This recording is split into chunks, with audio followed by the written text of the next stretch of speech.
Hello, good morning, good afternoon, good evening, wherever you are in the world. So, welcome to another Split and Style video.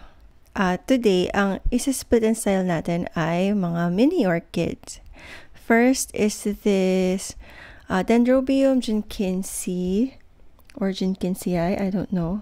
Ayan, super lush niya nang nakuha ko. So, I decided to split it. Parang mayroong mga new growths. So, pwede nating hati-hatiin. And then this variegated dwarf dendrobium. Medyo matagal na to sa akin na pull out ko yung pinaka coco chip na pinaglalagyan sa kanya. Tapos ayun, bumili ako ng mga small barks. Ayan. Online. Naisip ko lang na dyan ilagay since mini lang naman yung mga orchids. And maliliit lang din yung barks. Try natin i-style kasi matenda ko ng ang tawag dito, mounting workshop. Platycerium mounting workshop. Tapos parang, wala lang, na-inspire lang ako mag-mount ng ano pang halaman. Kaya itong mga orchids ang i-mount natin. Tapos ayan, pinakita ko lang din yung ibang materials na gagamitin. Wires, sphagnum moss, tsaka thread, yung clear thread. Ayan. So here, I'm just carefully plucking some, ano matawag to? Clumps, chunk, or basta part nung dendrobium. Ayan, ito, may na-pull out ako na isa. Tapos, pero as much as possible, I try to get yung medyo makapal na clump na or chunk para mas sure na mabubuhay. Although, natry ko na din naman yung isa lang. Before nito, nakapag-pluck ako ng 3 piraso or 4 na tig-single na pseudopulp lang. Tapos, okay naman sila. Pero ayan, since itatry natin sila i-style, tinay kong bumunot ng medyo mas makapal na part. Ayun, para din mas maraming chance ng mapagbubulaklakan if ever magbulaklak sila. Ayan. So, ito, may nakuha tayong 1, 2, and 3 clumps. Tapos, yung isa kanina na mag-isa lang siya. Ayan, medyo mas makapal ito. Ayan, nag-iba yung lighting kasi natigil ako sa pag-record. Pero tuloy tayo. Since hiwalay na yung dendrobium na variegated, tatry na natin ngayon na ilapat or style sila sa mga barks. So, ayan. Dito, tinatry ko lang kung saan sila na bark babagay. Tapos, kung paano sila ilalagay doon or ilalapat. So, ang bala ko lang dito, maglalagay lang ako ng tawag ito, sphagnum moss, konti sa ilalim, tas on top para mas ma-encourage na mag-root yung mga kakaputol lang na dendrobiums. Pares pa lang dendrobium to, no? Ayan, so yung Jenkinsey at saka yung variegated na dwarf dendrobium. Yan, titry ko lang kung paano sila magandang tingnan tsaka kung paano magandang isabit.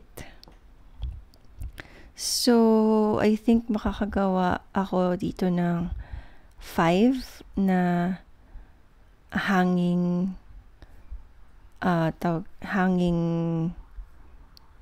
display. Ayan, ito, lalagyan ko na sila isa-isa ng wires. So, fast forward na natin kasi paulit-ulit lang naman to. Ayun, so after ilagay yung wire, maglalagay lang ako ng sphagnum moss. Ilalagay ko yung orchid. Titingnan ko kung paano siya magandang i-layout dun sa bark. And then, tatalian ko lang. So, ganun lang. Paulit-ulit lang dun sa lahat. Ayan. So, nilagyan ko ng sphagnum moss para mas maraming moisture kapag ka nagdilig ako. Medyo merong moisture sa paligid ng roots, tas mas ma-encourage yung roots na mag-grow into the bark para sana, hopefully, mas mabilis. Ayun, so na-mention ko before na nag-attend ako ng Platycerium mounting workshop. So, yun ay ginawa sa QC Circle, hosted by Plant Camp, Soloy, and Suaveroids. Tapos, tumulong din si Sir Ed from Plant with Ed. Ayan, check nyo yung mga page nila sa Facebook or Instagram to see what they're doing and their other activities. Yung Suaveroids, nag-offer talaga siya regularly ng mga Platycerium mounting workshops. So, baka gusto nyo i-check if you're in the Philippines, you're in Metro Manila. Ayun.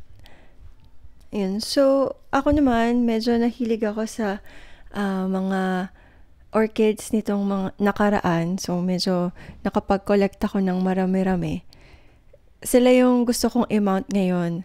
Bumili ako actually ng extra, board from Suaveroids para makapag-mount din ng other, orchid ko. Pero hindi ako makapag-decide kung alin sa mga orchids ko yung ima-mount. Kasi ang hirap mamili ng favorite. I cannot. Although most of my orchids naman, puro mga seedling pa or basta maliit pa na mga specimen. So, tapos kakabulaklak lang nung iba. So, di ko alam kung kailan sila ulit mamumulaklak. Kaya medyo matagal pa yung pangarap na mounted orchid na maraming flowers. Pero parang sarap lang i-imagine na naka-display sila sa wall, tapos madaming flower display. So, yun. Etong Jenkinsiae, nung na-flex siya, nung binili ko to, may flowers. Pero pagdating sa akin kasi, yung patapos na yung flowers niya. So, hindi ko na masyadong na-enjoy. Pero yan, kakabulaklak niya lang. So, di ko alam kung kailan to magka-flower ulit. Pero medyo naman siya, masipag siyang mag-grow. Parang palaging may bagong pseudobulbs. Hopefully, flower din siya ulit sa akin soon. Yung iba kong dendrobium, medyo saglit lang tapos nagka-flower ulit agad. Yung may isa akong dendrobium noon na kakabili ko lang, tapos may flower siya noon, namatay yung flower, tapos parang a few weeks later meron na ulit. Tapos pagka nag-flower, madaming spikes. Pero ayun, ito kasi mga miniatures, so far di pa ako nakaka-experience ng blooming na nandito na sa bahay na nag-bloom sila. So, sana soon mabigyan nila ako ng bulaklak.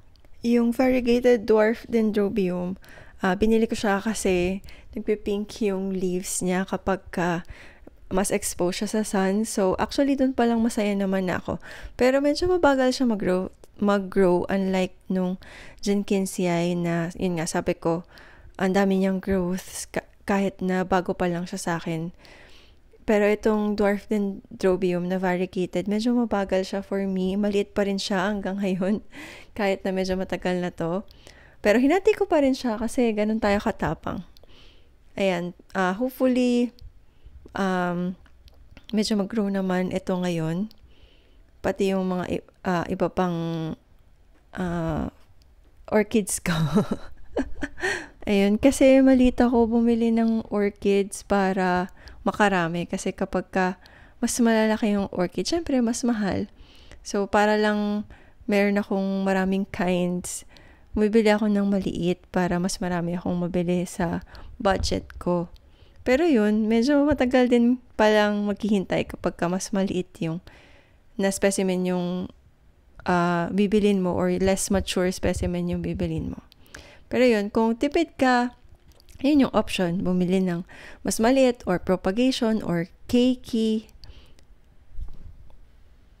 Ayan, ito last na to. Ito yung walang dahon na part nung dwarf dendrobium. So, ganyan lang. Tinatali ko lang. Linalak ko lang in place.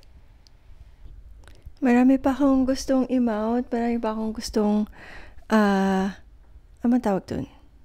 I-chop, split, and style.